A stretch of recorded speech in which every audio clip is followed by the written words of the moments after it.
Bonjour. Le cours d'aujourd'hui va porter sur les droites du plan et en particulier sur les équations de droite. Tout au long de cette vidéo, nous nous placerons dans un plan muni d'un repère O, I, J et nous considérerons deux réels M et P. Nous avons déjà abordé, au cours du chapitre concernant les fonctions affines, la notion de droite. En effet, nous avons vu la propriété suivante. L'ensemble des points M de coordonnées x, y, telles que ces coordonnées vérifient l'équation y égale mx plus p, est une droite non parallèle à l'axe des ordonnées. Nous avions de plus ajouté que cette droite passe par le point de coordonnées 0p. Que signifie cette propriété? Celle-ci nous avait permis d'affirmer que toute fonction affine admet comme représentation graphique une droite non parallèle à l'axe des ordonnées. Mais la réciproque est-elle vraie? Peut-on affirmer que toute droite non parallèle à l'axe des ordonnées est la représentation graphique d'une fonction affine? Pour commencer, considérons une droite D non parallèle à l'axe des ordonnées. Si D était parallèle à l'axe des ordonnées, elle ne pourrait pas représenter une fonction, puisqu'elle associerait plusieurs images à un même réel. Nous ne serions plus dans le cadre de la définition des fonctions que nous avons donnée au début de l'année. Puisque la droite D est non parallèle à l'axe des ordonnées, elle coupe forcément cet axe. On peut donc affirmer qu'il existe un point A appartenant à la droite D tel que son abscisse soit 0. De même, on peut aussi affirmer qu'il existe un point B appartenant toujours à la droite D tel que son abscisse soit 1. Pour plus de commodité, dans la suite de la vidéo, nous noterons A le point de coordonnées 0, YA et B le point de coordonnées 1, YB. Considérons maintenant une fonction f particulière définie par f de x égale yb moins ya, facteur de x, plus ya. On remarque que cette fonction est une fonction affine, puisqu'elle est de la forme f de x égale mx plus p. D'après la première propriété énoncée dans cette vidéo, nous pouvons donc en conclure que la représentation graphique de la fonction f est une droite. Nous pouvons de plus calculer l'image de 0 et de 1 par cette fonction f. Commençons par calculer l'image de 0. Il suffit de remplacer x par 0 dans l'expression donnée précédemment. Nous aurons donc f de 0 égale yb moins ya facteur de 0 plus ya.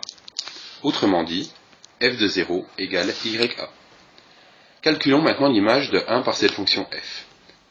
Nous utiliserons le même procédé et nous obtiendrons donc f de 1 égale yb moins ya facteur de 1 plus ya. Autrement dit, f de 1 égale yb moins ya plus ya. Et par simplification, on en conclut que f de 1 est égal à yb. Ces deux résultats nous permettent de conclure que la représentation graphique de la fonction f passe par les points A et B. Nous avons ainsi deux droites qui passent par les deux mêmes points. En effet, au début de notre raisonnement, nous avions défini les points A et B comme deux points appartenant à la droite D. Nous avons par la suite montré que ces deux points appartiennent à la représentation graphique de la fonction f. Nous pouvons donc en conclure que la droite D est la représentation graphique de la fonction f. Par ce raisonnement, nous venons ainsi de démontrer la propriété suivante.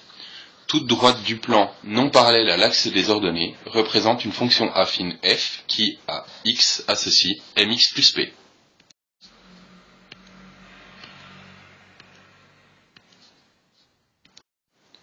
Certains d'entre vous se demandent peut-être quel est l'intérêt d'une telle propriété. Eh bien, le fait que la propriété précédente que nous venons de démontrer soit vraie, nous permet d'affirmer que toute droite du plan non parallèle à l'axe des ordonnées admet comme équation y égale mx plus p. De plus, nous pouvons affirmer qu'un point appartient à une droite D d'équation y égale mx plus p si et seulement si ses coordonnées vérifient cette équation. Poursuivons avec quelques définitions. L'équation que nous venons de voir y égale mx plus p est appelée équation réduite de la droite D. Nous avions déjà vu lors du chapitre sur les fonctions affines que petit m est appelé le coefficient directeur de la droite. De même, petit p est appelé ordonnée à l'origine de la droite. Nous avions de plus abordé, lors du cours portant sur les fonctions affines, un théorème permettant de calculer le coefficient directeur d'une droite. Celui-ci reste valable. Pour rappel, pour toute droite D du plan non parallèle à l'axe des ordonnées tels que les points A de coordonnées XA, YA et B de coordonnées XB, YB, soit deux points distincts de cette droite, le coefficient directeur de la droite D est donné par M égale YB moins YA divisé par XB moins XA. Reprenons tout ce que nous venons de voir dans un exemple. Soit D une droite du plan non parallèle à l'axe des ordonnées.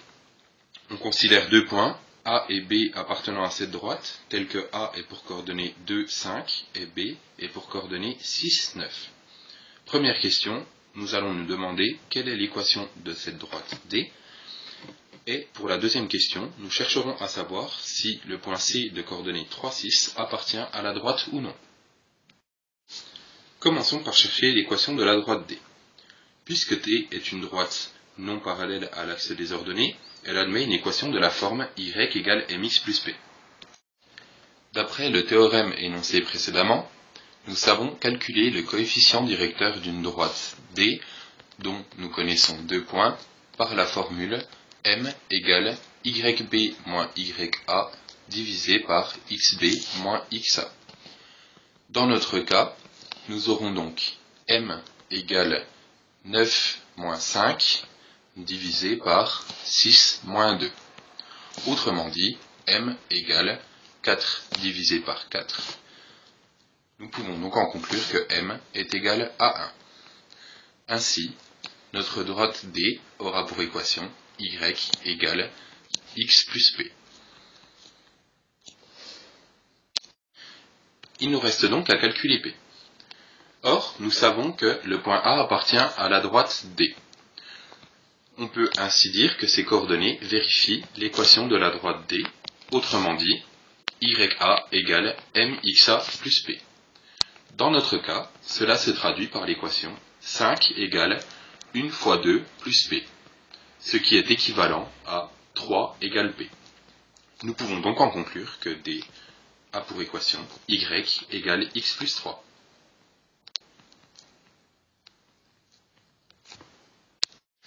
Passons à la question 2, pour laquelle nous allons essayer de voir si le point C appartient à notre droite D. D'après l'une des propriétés précédentes, nous savons que le point C appartient à la droite D si et seulement si ces coordonnées vérifient l'équation de la droite D. Dans notre cas, nous savons que la droite D a pour équation Y égale X plus 3. Vérifions donc si le point C de coordonnées 3, 6 appartient à cette droite. Pour cela, nous allons calculer XC plus 3, qui est égal à 3 puisque l'abscisse de C est 3. On a donc XC plus 3 qui est égal à 6, autrement dit, à l'ordonnée de C. Nous pouvons donc en conclure que les coordonnées de C vérifient l'équation de la droite D, et donc que ce point C appartient bien à la droite D. Enfin, il nous reste encore le cas des droites parallèles à l'axe des ordonnées à traiter. En effet, bien que celles-ci ne soient pas des représentations graphiques de fonctions, elles restent tout de même des droites et sont définies par une équation. Toute droite D, parallèle à l'axe des ordonnées, admet une équation du type x égale k avec k appartenant à R.